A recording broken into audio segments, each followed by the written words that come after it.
안녕하세요. 저는 현재 수원에 거주하고 있는 30대 여자입니다. 요즘같이 바깥 생활을 자제해야 하는 시대에 밖에 나가서 시간을 보내기도 애매하다 보니 항상 남의 사연을 보기만 하다가 제가 얼마 전 겪은 저와 우리 남편의 이야기에 대해서도 여러분들에게 들려드리고자 이렇게 사연을 쓰게 되었습니다. 저와 제 남편의 첫 만남에 대한 이야기부터 들려드리자면 저희는 정말 운명적인 만남이나 그런 게 아닌 지극히 평범한 곳에서의 만남으로부터 시작이 되었습니다. 바로 서울 근교에 있는 양로원에 봉사활동을 다니면서부터 남편과의 연이 닿았어요.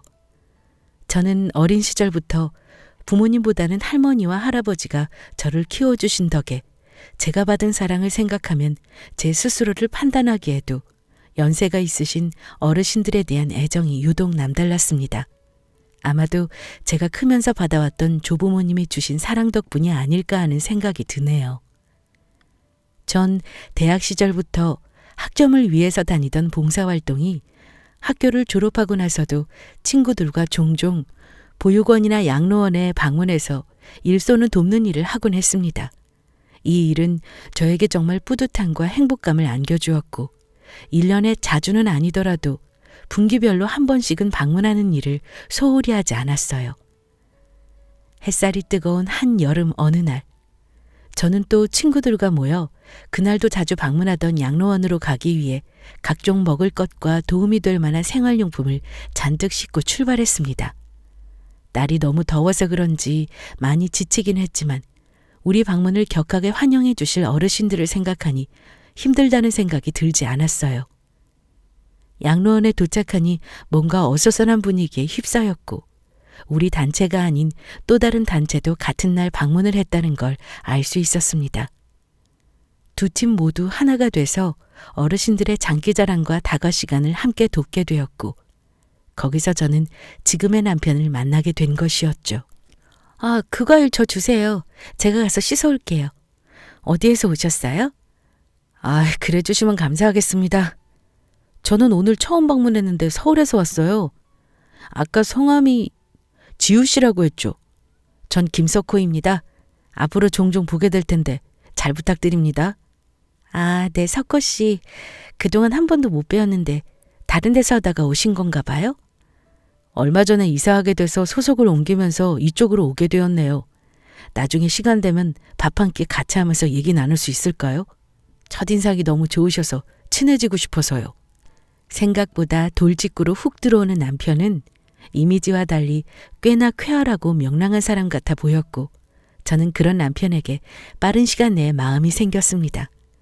그렇게 함께 봉사도 다니며 추억도 쌓으면서 더 깊은 마음이 생겼고 우리 둘은 가치관도 서로 같아 더할 나위 없었기에 평생을 함께하기로 약속했습니다. 소박한 둘의 가치관 덕분인지 결혼식은 최대한 조촐하고 작게 하고 싶었고 작지만 아늑한 전셋집을 구해서 부모님의 도움 없이 우리 둘의 힘으로만 시작하기로 했습니다. 남편과는 정말 더 말할 것도 없이 잘 맞았지만 결혼은 둘이 하는 게 아니라는 말 다들 알고 계시겠죠? 저는 남편이랑 결혼을 하기로 한 뒤 시댁 식구들에게 인사를 드리기 위해 남편 집을 방문하면서 더욱 결혼은 둘만 하는 게 아니라는 말에 큰 공감을 하게 되었습니다. 아무래도 남편 집은 남자만 셋인 집안인데 남자들만 드글드글한 집이라서 그랬는지는 몰라도 정말 삭막한 기운이 느껴졌었거든요. 그렇지만 누구보다도 우리를 응원해 주신 시어머님 덕분에 남자 셋만 있는 집으로 시집간 저에게 그나마 큰 울타리가 있는 기분이 들었고 전 더욱 시어머님과 사이가 깊어질 수 있었어요. 그래, 며느리가 들어오니 집안이 환해지는구나. 앞으로도 부족한 내 새끼 데리고 살면서 고생하는 날도 있고 슬픈 날도 있겠지만 그럴 땐 가차없이 나한테 전화해서 다 얘기하도록 해라. 준비도 안 된 녀석을 이렇게 참한 아가씨한테 장가 보내려고 하니 내가 면목이 없구나. 아니에요, 어머님. 제가 누구보다도 잘 내조하면서 살도록 할게요. 예쁘게 봐주셔서 너무 감사합니다. 실망시켜드리는 일 없을 거예요. 저희 잘 살아갈게요. 그래, 집은 너네 힘으로 하겠다는 말 들었다. 정말 내가 도움을 줄 수 있는데도 기어코 안 받겠다고 하니 한편으로는 섭섭하다가도 한편으로는 기특하다는 생각밖에 들지 않더구나. 앞으로도 그런 무력 없이 행복하게 살다 보면 큰 복이 오는 날이 생길 거다. 시어머님은 남편에게 들은 것보다 훨씬 더 인자하시고 여유로워 보이시며 정말 멋진 분이셨습니다. 사실 시어머님께서는 제 남편이 아주 어릴 때 사고로 돌아가신 시아버님 없이 홀로 아들 셋을 키우며 이때까지 살아오셨다고 하더라고요. 아주 다행히도 시아버님이 돌아가시고 남기신 보험금으로 시어머님은 생각보다 많은 땅에 투자를 하셨고 투자는 성공적인 결과를 가져다 주었다고 했습니다. 누가 들으면 정말 복 받았네, 시집 잘 갔네 이런 말씀을 하실 수 있겠지만 저는 정말 시어머님의 재력은 결혼하고 나서 자연스럽게 알게 된 것이었고 전혀 욕심나거나 그 어떤 도움도 시댁에서 받지 않겠다는 의지도 강했어요. 무엇보다도 시어머님의 강인한 인내력과 생활력에 대해서 전 너무 감명을 받았고 시어머님을 제 인생의 롤모델로 생각하며 지내고 있었습니다. 저에게는 한없이 하늘 같았던 시어머님이지만 시어머니는 한 가지 스스로를 부족하다고 느끼시는 부분이 있었어요. 바로 글이었는데요. 시어머님은 어린 시절부터 교육 대신 직접 나가 돈을 벌어야 하는 집안 환경 때문에 지금까지도 살면서 글을 읽지 못하시는 까막눈이셨습니다. 사실 살면서 글을 모른다는 게 얼마나 스스로에게 불편하고 힘들지 다들 아실 거라 생각됩니다. 나는 이 나이까지 글 하나도 못 배우고 살았지만 너넨 참 좋은 시대에 잘 태어나서 이렇게 행복하게 사는 모습 보니 난 이제 소원이 없구나. 에이 어머님 그런 말씀 마세요. 어머님처럼 훌륭하신 분이 또 어디 있다고 그러세요? 전 지금 어머님이 원하기만 하신다면 제가 다 알려드릴 수 있어요. 저랑 같이 배워보실래요? 아이고 이제 와서 무슨 글이니? 그냥 살던 대로 살면 되지 뭐. 사는데 아무 불편함 없더라. 뭐 그래도 알면 나쁘진 않겠다만 이 나이 먹고 머리에 그게 들어오려나 모르겠네. 그래도 네가 알려준다고 하니까 마음이 편하긴 하구나. 어디 가서 돈 주고 배우려고 해도 뭐 나이 먹고 창피해서 쉽게 배워지지가 않더구나. 아이 어머님이 하신다고만 하면 제가 바로 도와드릴게요. 저 안 그래도 요양원에서 할머니 할아버지들 글 공부 도와드린 적 많아요. 너무 걱정하지 마세요. 제가 다 알려드릴게요. 그렇게 저는 어머님의 평생의 소원 중 하나였던 글 공부를 가르쳐드리게 되었고 생각보다 시어머니는 아주 빠르게 글을 배워나가셨어요. 곧 있으면 편지도 살살 쓰실 수 있겠구나 싶을 정도로 빨리 배워주셨기 때문에 시간도 그렇게 오래 걸리지 않았던 것 같습니다. 뭔가 하나라도 도움을 드릴 수 있어서 다행이다라는 생각과 함께 괜히 뿌듯하기도 했습니다. 그렇게 평화롭게 결혼 생활을 하던 저에게 정말 날벼락 같은 소식이 들렸습니다. 하루는 시어머님께서 남편 전화로 연락을 하셨고 주말에 전할 말이 있으니 다들 모이라는 말씀을 하셨어요. 한 번도 가족 모두가 모인 적은 없기에 무슨 일인가 싶었고 주말이 되자마자 어머님 댁으로 저희는 향했습니다. 집에 들어가니 벌써 큰 아주버님과 작은 아주버님 그리고 형님들이 와 계셨어요. 어머님, 어떤 걸로 모이라고 하신 거예요? 너무 갑자기 연락을 받아서 주말에 있던 약속 취소하고 달려왔네요. 집에 무슨 일 있으세요? 어머님은 담담하게 이야기를 시작해 나가셨고 어머님의 안색은 너무 좋지 않아 보였습니다. 평소 같으면 더 활짝 웃으며 우리를 반기셨을 어머님이 갑자기 이렇게 어두운 표정을 하시니 무슨 말을 하시려고 저러시는지 내심 너무 걱정이 되어 손이 덜덜 떨렸어요. 내가 너네한테 긴히 할 말이 있어서 다들 바쁜 와중에 집으로 모이라고 했다. 엊그제 건강검진 했던 병원에서 전화가 와서 병원으로 와달라길래 갔다 왔다. 안 그래도 요즘 입맛도 없고 자꾸 구토 증세, 배 아래쪽도 쿡쿡 쑤시는 것 같았는데 내 몸뚱이도 이제껏 굴리고 굴려서 그런지 멀쩡하지 않았던 것 같구나. 췌장암 말기라는 소식을 들었다.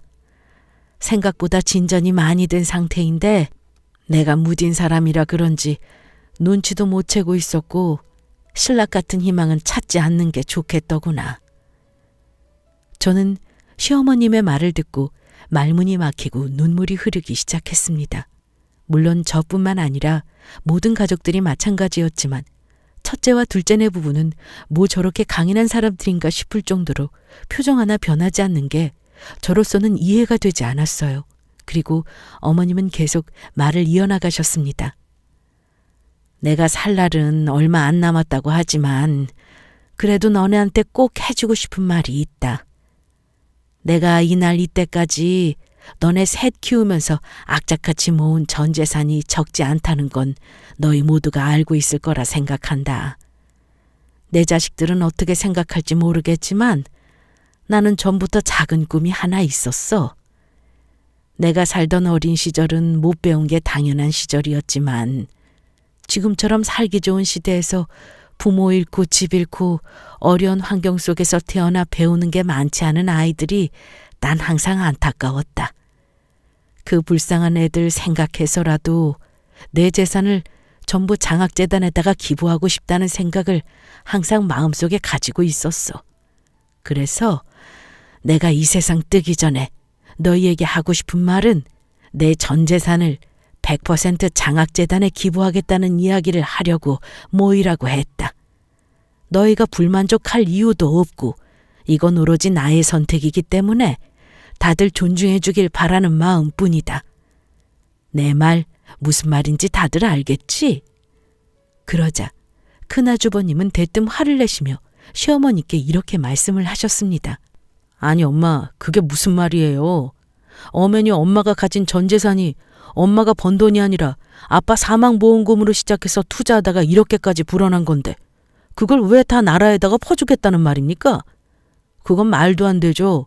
당연히 우리한테도 줄 건 주고 돌아가신다고 해도 서운할 판에 지금 그게 무슨 말도 안 되는 말이에요? 전 절대 용납 못합니다. 아니, 나만 그런 거 아니잖아요. 아우들아, 엄마한테 무슨 말이라도 해봐라. 둘째 너는 이게 말이나 되는 소리라고 생각하냐? 봉창 두드리는 소리도 아니고. 에이씨. 아이, 형님 말씀이 맞죠. 제가 아무리 둘째로 태어났고 별 말 없이 엄마 말 따라 살고 있다고는 하지만 이 부분에 대해서는 당연히 짚고 넘어가는 게 맞다고 생각합니다. 어머니가 무슨 마음이신지는 알겠는데 뭐 10%나 일부를 들여서 학교를 세우고 우리한테 맡기든 그런 것도 아니고 그걸 왜 다 사회에 환원하겠다는 말입니까? 분명 다른 방법도 많을 거고 형님 말씀대로 어머니 이건 아버지가 저희한테 물려주고 가신 돈이라고 생각합니다. 당연한 생각 아닙니까? 이런 식이면 저희도 다 곤란해요, 엄마. 큰아주버님에 이어 작은 아주버님까지 입이 툭 나와서는 시어머님에게 말도 안 되는 소리라며 재산에 대한 부분은 본인들에게도 어느 정도 권한이 있다는 둥 그런 이야기들을 늘어놓기 시작하더라고요.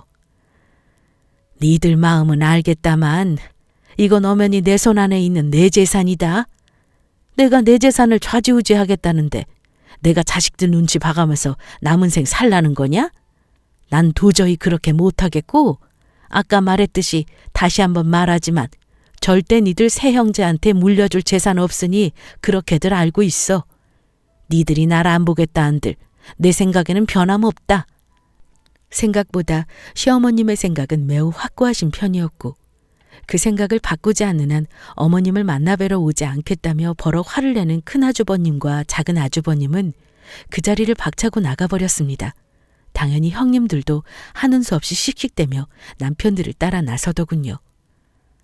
저는 솔직히 그 자리에서 너무 화가 치밀어 올랐습니다. 어떻게 자기 부모가 큰 병에 걸려 곧 이별을 해야 할지도 모르는 상황에서 다들 재산 얘기들만 혈안이 되어 버럭거리기나 하고 부모님의 생에 대해서는 관심도 없는 듯 저렇게 구는 사람들이 진짜 사람이 맞나 싶을 정도였어요. 부모님의 재산을 떠나 본인의 부모가 이런 상황에 놓여 있다는 게 슬프지도 않은지 평소에도 바늘로 콕 찔러도 눈물 한 방울 안 흘리겠다 싶었던 형제들이었지만 어떻게 이런 상황에서도 저런 말들을 아무렇지 않게 할 수 있는지 도저히 제 사상으로는 이해가 가지 않았습니다. 도대체 우리 남편은 그럼 어떤 생각을 가지고 있는지 궁금했어요.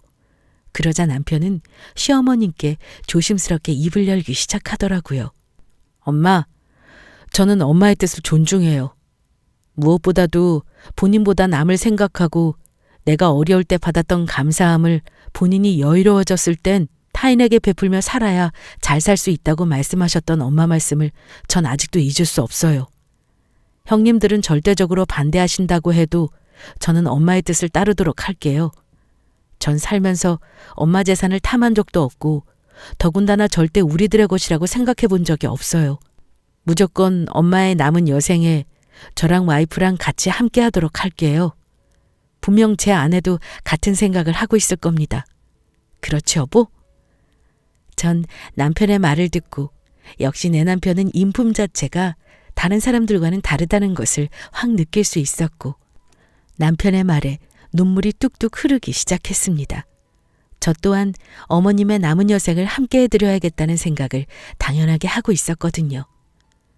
결혼을 하러 오기 전부터 남편을 통해서 들었던 시어머님의 인품에 대해서도 전 정말 존경심을 감출 수 없었고 나이가 드셔서 혼자 계신다고 하면 꼭 시어머님만큼은 제가 모시고 살 수 있겠다는 생각을 할 정도로 어머님에 대한 신뢰나 존경심이 매우 두터웠기 때문입니다. 너희들이라도 이렇게 생각해 준다고 하니 정말 고맙구나. 내 남은 여생을 어떻게 보내더라도 너희랑 함께 할 수 있다면 내 생 여한이 더 이상 없을 만큼 기쁠 것 같다. 고맙다 석호야. 그리고 막내 며느리야. 너희가 있어서 참 다행이다. 사실 누구나 제 이야기를 듣고 계신 분들도 제 생각에 대해서 반박하시는 분들도 분명 있을 거라고 예상은 되지만 저와 남편은 결혼 애초부터 양가 부모님의 도움 따위는 생각지도 않았던 사람들이었고 무엇보다도 우리의 힘으로 남들을 도울 수 있다면 두 발 벗고 나서는 것이 우리 부부에게는 행복 중 가장 큰 행복이었기 때문에 이런 결정을 할 수 있었던 것 같습니다. 사람이라면 누구나 돈에 대한 욕심, 무력 등이 있으리라 생각되지만 저 또한 그렇지 않은 건 아닙니다. 그렇지만 적어도 나의 것과 남의 것에 대한 구분과 남이 가지고 있는 것에 대한 탐욕은 버리고 살아야 한다는 것이 삶의 모토였기 때문에 이러한 결정을 할 수 있었지 않았나 싶습니다. 지금도 저는 그때 당시 남편과 제가 어머니께 했던 말과 약속에 대해서는 전혀 한치의 후회도 없기 때문에 지금껏 잘 살고 있는 거라고 생각해요. 며칠 후 남편과 저는 상의 끝에 시어머님 댁으로 들어가서 살기로 했습니다. 이삿날 정신이 없는 와중에 큰형님께서 저한테 전화를 하시더라고요. 동서 나야. 이사 잘하고 있어? 근데 진짜로 괜찮겠어? 아니 어떻게 어머님 수발 들어가며 그 성격 다 맞추고 살라 그래? 진짜 제 발로 지옥에 걸어 들어가는 거랑 뭐가 달라? 어차피 전 재산 중에 콩 한쪽도 안 떼어주시겠다고 선언하신 노인네를 언제까지 수발 두려고 하는 거야? 나 동서 진짜 가족처럼 생각해서 하는 말이야? 그냥 어느 정도만 하고 대충 살아. 어차피 받을 것도 없다니까 참 답답하네. 아, 형님, 저희 부부 뭐 받으려고 어머님 댁에 들어가는 거 아니에요. 그래도 돌아가시기 전에 조금이라도 같이 살면서 보살펴 드리려고 하는 거지. 다른 속내가 있어서 그런 거 아니니까 너무 걱정하지 않으셔도 될 것 같아요. 아우, 동서는 참 속도 좋다. 그렇게 바보같이 살다가는 나중에 내 것도 못 챙긴다는 소리 듣는다니까? 안 그래도 애 아빠가 어제 어머님 댁 찾아가서 회사 자금으로 쓴다고 1억만 달라고 했는데도 그걸 안 주시더라. 무슨 노인네가 죽기 전에 욕심이 그렇게 많은지. 그럴 거면 자식들한테 한두 푼이라도 물려주고 가시면 얼마나 좋아. 안 그래 동서? 형님, 저 지금 너무 바빠서 나중에 전화 드릴게요. 큰형님과 전화통화 후 진짜 어떻게 사람이 저럴 수 있나 싶었습니다. 가족은커녕 어머님의 재산을 자기들의 수단으로만 생각하는 것 같아서 마음이 아팠고 한편으로는 정말 어머님을 지켜야겠다는 생각뿐이었습니다. 이래서 자식 낳아봐야 소용없다라는 말들을 하는 건가 싶기도 했어요. 그나마 제 남편의 아내인 제가 차라리 정말 다행이구나라는 생각도 들었고 무엇보다도 지금 가진 마음을 절대 잊지 말자는 생각뿐이었습니다. 그날부터 저는 시어머님과 제 남편과의 새로운 생활이 시작되었고 점점 좋아지지 않는 시어머니의 병소발을 들며 하루하루를 보내고 있었어요. 여보, 너무 고마워. 엄마한테 당신이 나타난 건 행운과도 같으실 거야. 물론 나한테도 마찬가지지만 당신이 가진 인품과 깊고 따스한 마음, 나 정말 잊지 않고 평생 동안 당신한테 베풀며 살아가도록 노력할게. 당신이 없었다면 정말 난 지금 좌절하고 말았을 거야. 고마워, 여보. 에이, 아니에요. 어머님은 나한테 엄마와도 같은 존재고 정말 존경스러운 분이에요. 더군다나 당신이 제일 사랑하는 어머님인데 나한테도 당연히 소중하신 분이죠. 그러니까 고맙다는 말 그만해도 돼요. 내가 어머님한테 더 잘하도록 할 테니까 너무 걱정하지 말고요. 어머님이 췌장암이라는 소식 듣고 당신도 얼마나 힘들었을지 알아요. 내가 옆에서 어머님이랑 당신 꼭 지켜줄 테니까 너무 걱정하지 말도록 해요, 우리. 남편과 저는 시어머님의 남은 생을 함께하면서 좋은 시간을 많이 보내드려야겠다는 생각을 하게 되었습니다. 그로부터 며칠 후 그냥 평온한 나날을 보내고 있던 날이었습니다. 대문 초인종이 계속 울려댔고 뛰쳐나간 저는 순간 깜짝 놀라지 않을 수 없었습니다. 작은 아주버님이 시어머님 댁에 대낮에 만취한 채로 찾아온 거예요. 아니, 이게 무슨 일이세요? 작은 아주버님, 술 드셨어요? 다 필요 없다고. 이 집도 엄마 돈도 싹 다 필요 없다고. 어차피 갖지도 못할 거고 주지도 않고 떠날 거 뭐하러 품고 있어? 다 부셔버릴 거야. 작은 아주버님은 몸도 혼자 가누지 못할 정도로 만취가 된 채 어머님의 마당에서 행패를 부리기 시작했습니다. 너무 놀란 저는 남편에게 이야기했고 작은 형님이 오셔서 그나마 작은 아주버님을 말릴 수 있었어요. 안 그래도 본인 사업이 시국인지라 잘 안 되고 있는 상황에서 시어머님에게 돈 좀 달라고 하려던 찰나였는데 시어머님이 전 재산을 장학재단에 기부하겠다고 하니 배가 아파 죽을 지경이었나 봅니다. 어떻게 사람이 저럴 수 있는지. 다시 한번 어른스럽지 못한 작은 아주버님의 행동에 저는 혀를 내둘렀습니다. 암의 전이가 점점 빨라지고 있다는 소식을 듣고 저는 더욱더 어머님의 병간호에 집중했고 하루 종일 어머님이랑 붙어있는 시간이 많아질 수밖에 없었습니다. 사실 몸은 힘들었지만 무엇보다도 어머님과의 시간 속에서 제가 누군가에게 의지의 대상이 될 수 있다는 생각에 너무 뿌듯하고 행복했어요. 그런데 어느 날부터 점점 어머님의 혼잣말이 늘어나기 시작했습니다. 전 제가 말동무를 충분히 해드린다고 생각했는데 자꾸만 허공을 보고 얘기를 하시곤 했고 저는 무슨 영문인지 조금 더 어머님을 지켜보기로 했어요. 그러던 며칠 후 마당에서 조경 작업을 돕고 있었는데 주방 쪽 창가에서 연기가 풀풀 나는 걸 목격했습니다. 무슨 일인가 싶어 뛰어가니 어머님이 주전자에 물을 올려놓으시고 샤워하러 들어가셔서 나오질 않으시는 거예요. 너무 놀란 저는 재빨리 가스불을 끄고 화장실 문을 열었고 어머님이 거기서 주저앉아 계셨습니다. 씻겠다고 들어가신 지 얼마 되지 않아 큰 걱정을 안 하고 있었는데 주전자에 갑자기 물을 올려놓고 들어가신 거였어요. 아니 어머님, 이걸 지금까지 올려두시면 어떻게 해요? 다친 곳은 없으세요? 넘어지신 거예요? 아니죠? 너무 놀랬잖아요, 어머니. 무사하시다니 다행인데 이제 혼자 샤워하시면 안 되겠어요. 내일부터는 제가 들어가서 씻겨드릴게요, 어머니. 언니야, 나 배 너무 고파. 언니, 과자나 빵 있어요? 네? 언니라뇨? 어머님, 무슨 말씀을 하시는 거예요? 그리고 1시간 전에 저랑 같이 만둣국 끓여두셨잖아요. 갑자기 그게 무슨 말씀이세요? 갑자기 뇌리에 무언가 확 스쳤습니다.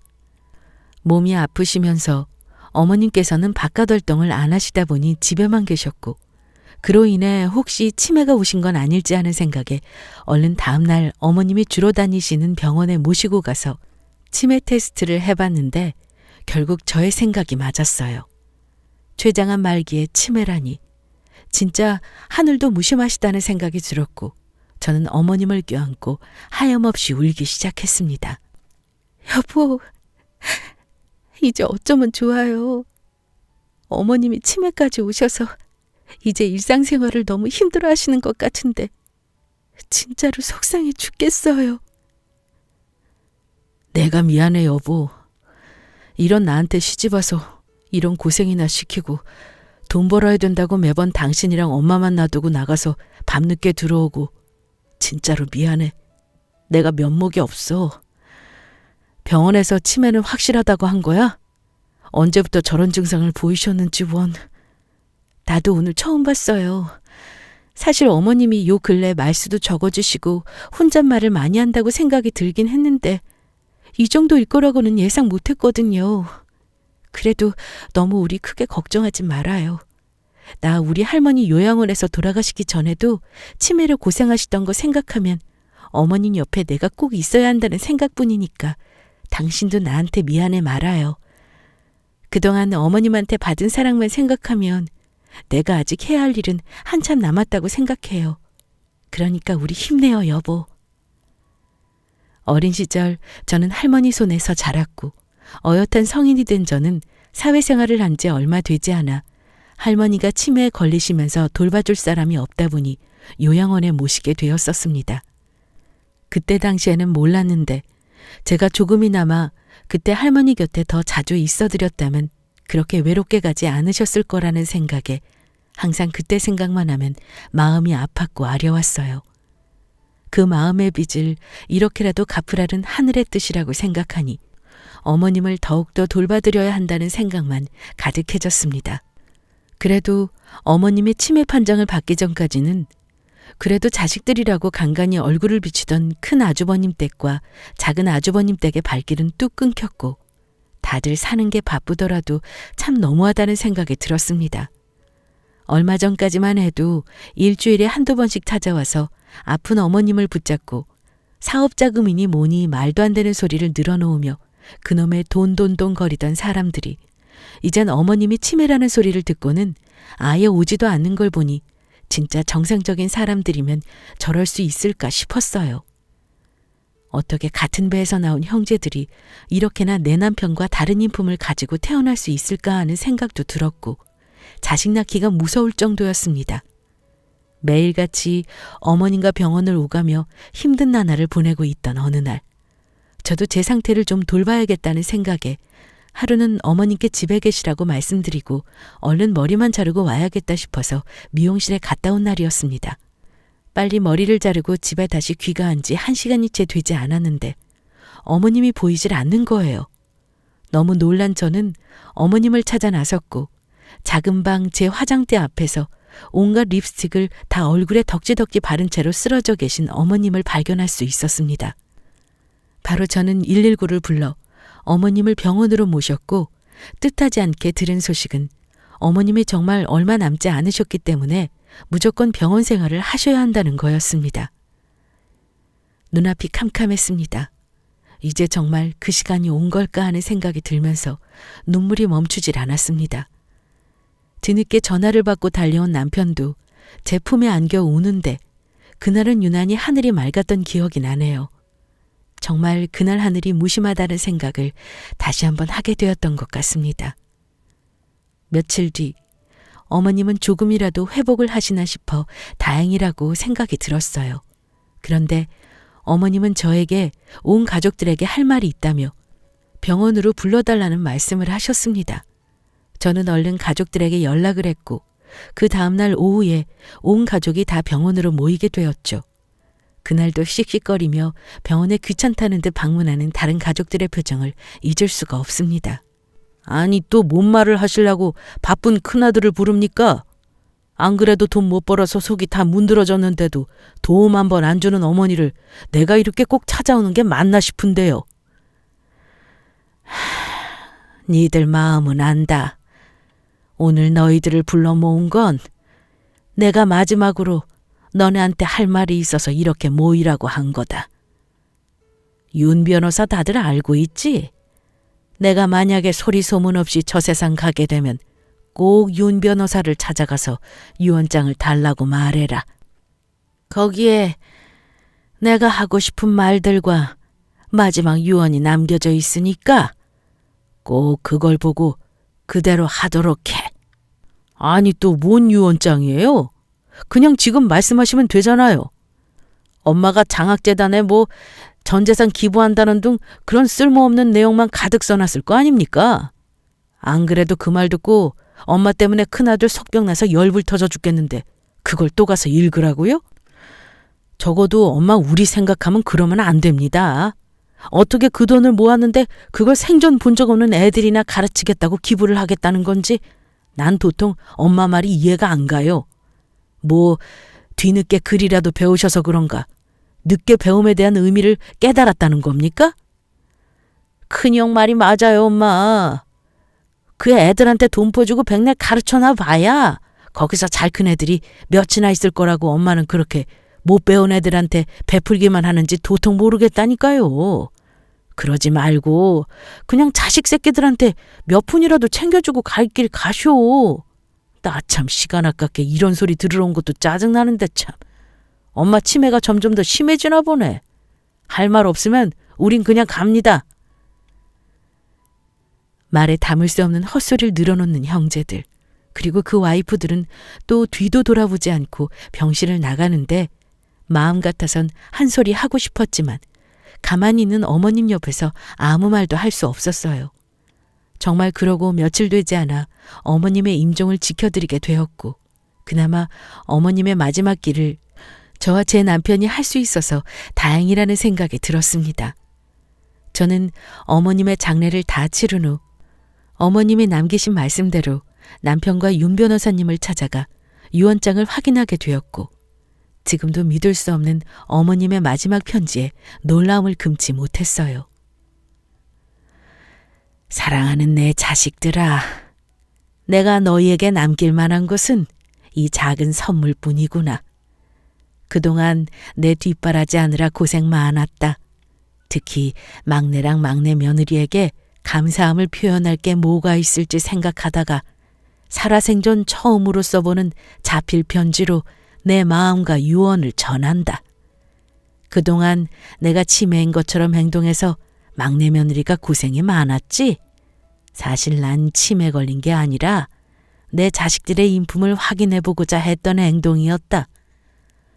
무엇 때문에 이렇게까지 했느냐고 원망한다고 한들 내가 할 말은 없다만 그래도 나에게 소중한 자식들 중에서도 내가 죽기 전에 조금이나마 보탬이 될 자식들에게는 더 남겨주고 싶어서 이런 일을 벌일 수밖에 없었다는 걸 기억해 줬으면 좋겠구나.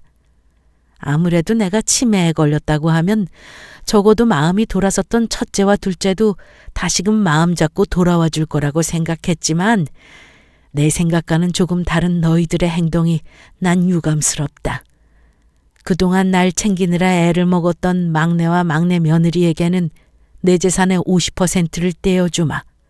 그리고 나머지 50%는 내가 살아오면서 항상 해보고 싶었다는 장학재단의 기부를 꼭 해달라고 윤 변호사에게 전달해놨으니 그리하면 된다.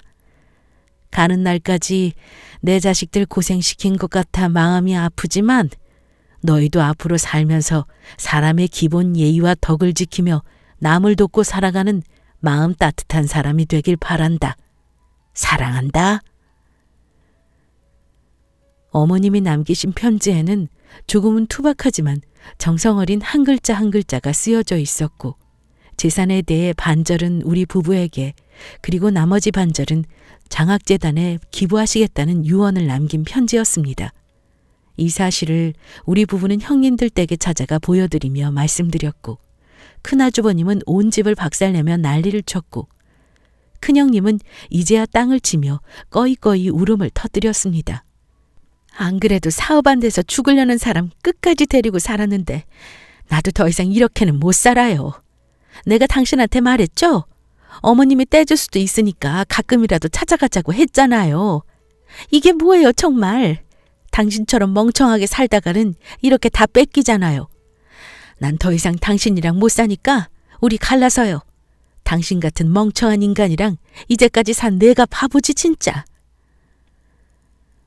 작은 형님 댁은 정말 풍비박산이 날 정도로 다툼이 심해졌고 그 길로 큰형님은 짐을 싸서 친정으로 내려가 버렸다는 소식을 전해 들었습니다.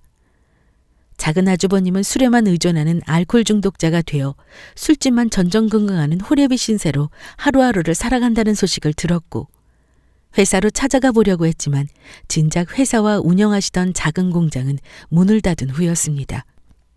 그 후로 작은 형님은 저에게 전화를 해서 이런 말을 했었죠. 아니 동서, 그래도 너무하는 거 아니야? 홀라당 그 돈을 다 동서네가 먹겠단 거야? 그래도 형제고 가족인데 어느 정도 셋이 나눠야 하는 부분 아니겠어? 큰형님도 그렇게 해준다면 다시 돌아온다고 하시니까 동서가 잘 생각해봐. 이건 아니지. 어머님을 동서네가 모셔봤자 얼마나 모시고 살았다고 그래? 시집와서 그 정도 고생은 누구나 하는 건데 지금 내 남편도 술독에 빠져서 죽지 못해 사는 거 안 보여? 동서가 사람이라면 진짜 그러면 안 되는 거야. 동서네도 잘 생각해보고 나한테 다시 전화 줘. 뭐 필요하면 내가 가도 되니까 별뜻 없으면 내 말대로 하는 게 가족들 다 화목하게 지내는 방법이라고 생각해 나는. 형님, 제가 한 번도 이런 말씀을 안 드렸는데 오늘은 꼭 드려야겠네요. 형님들부터 그러시는 거 아니에요. 어머니 쓰러지셨을 때도 그리고 췌장암이라고 판정받으신 날에도 형님들이 어머님한테 와서 해주신 게 뭐가 있어요? 다들 자기 가족 챙기기만 바빴지. 어머님이 주신 마음에 대해 보답할 생각은 해본 적 있으세요? 아무리 사람이 돈을 따라간다지만 이건 진짜 아닌 것 같거든요. 사람이라면 나누고 살아야 한다고요? 형님이나 행동으로 보여주시면서 그런 말씀 하셔야죠. 사람이 너무해도 진짜 정도가 있지. 다시는 저한테 전화하지 마시고 재산 나눠드릴 마음 하나도 없으니까 이만 끊을게요. 큰형님한테도 연락 닿으면 말씀해 주시고요. 도저히 저도 작은 형님의 말에 반박을 하지 않을 수 없었고 속 터지는 마음에 하고 싶은 말을 다 뱉어버리니 속이 다 시원했습니다. 남편에게도 말하니 그동안 했던 어떤 일보다도 잘했다고 저를 되려 다독여 주시더군요. 우리 가족은 어머님이 주신 일부를 평소에 다니던 봉사활동지에 기부를 하면서 살아가고 있습니다. 그 뒤로 들리는 소식으로는 큰형님 댁은 사업이 완전 폭삭 망해버려서 집에는 압류딱지가 붙었고 큰형님이 자식들을 다 데리고 떠나버렸다는 이야기를 들었어요. 말 그대로 한 가정이 파탄났다고 할 정도였습니다. 작은 아주버님은 알코올 중독 증세가 더욱 심해져 병원에서 치료를 하면서도 아직도 술을 못 끊고 계시다는 소식을 들었고 와이프는 안 그래도 그 전부터 상간남이랑 바람이 난 상태였기에 그 뒤로는 연락도 없이 집을 나가버렸다고 하는군요. 다른 가족들의 불행을 원한 건 아니었지만 과연 어머님의 유산이 다른 형제들에게 돌아갔다면 어떻게 마무리가 되었을지 정말 생각만 해도 끔찍했습니다. 사람이 정말 선한 마음을 가지고 베풀고 살아도 고생을 하며 살아가는 판국에 진짜로 선하게 살지 못하는 사람들의 최후가 어떻게 되는지 제 눈으로 똑똑히 지켜보니 적어도 난 사람답게 살았구나 라는 생각이 들었습니다. 앞으로도 전 남편과 그리고 곧 태어날 아이와 평생을 남을 도우며 따뜻한 마음과 선행을 베풀며 살기로 다짐했습니다. 어머님이 돌아가시고 나서 그 마음은 배가 되었고 적어도 사람이 해야 하는 도리에 대해서도 제대로 배울 수 있지 않았나 하는 생각이 듭니다. 요즘도 하늘을 보면 시어머님의 인자한 웃음이 눈앞에 그려지곤 하는데요. 시간이 많이 흐른 지금도 너무나 그립고 보고 싶은 가족, 여러분들에게도 내가 사랑을 조금 더 베풀어야겠다고 생각이 드는 사람이 있으신가요? 사람은 뿌린 대로 거둔다라는 말이 있듯 앞으로도 무언가를 얻기 위해 사랑을 베푸는 게 아닌 나눔이 일상이 되는 삶을 살아가야겠다는 다짐을 오늘도 하게 되네요. 지금까지 저의 길고 긴 글을 들어주신 여러분들은 선한 마음으로 사랑을 베푸신다면 큰 복이 찾아오시리라 믿습니다. 감사합니다.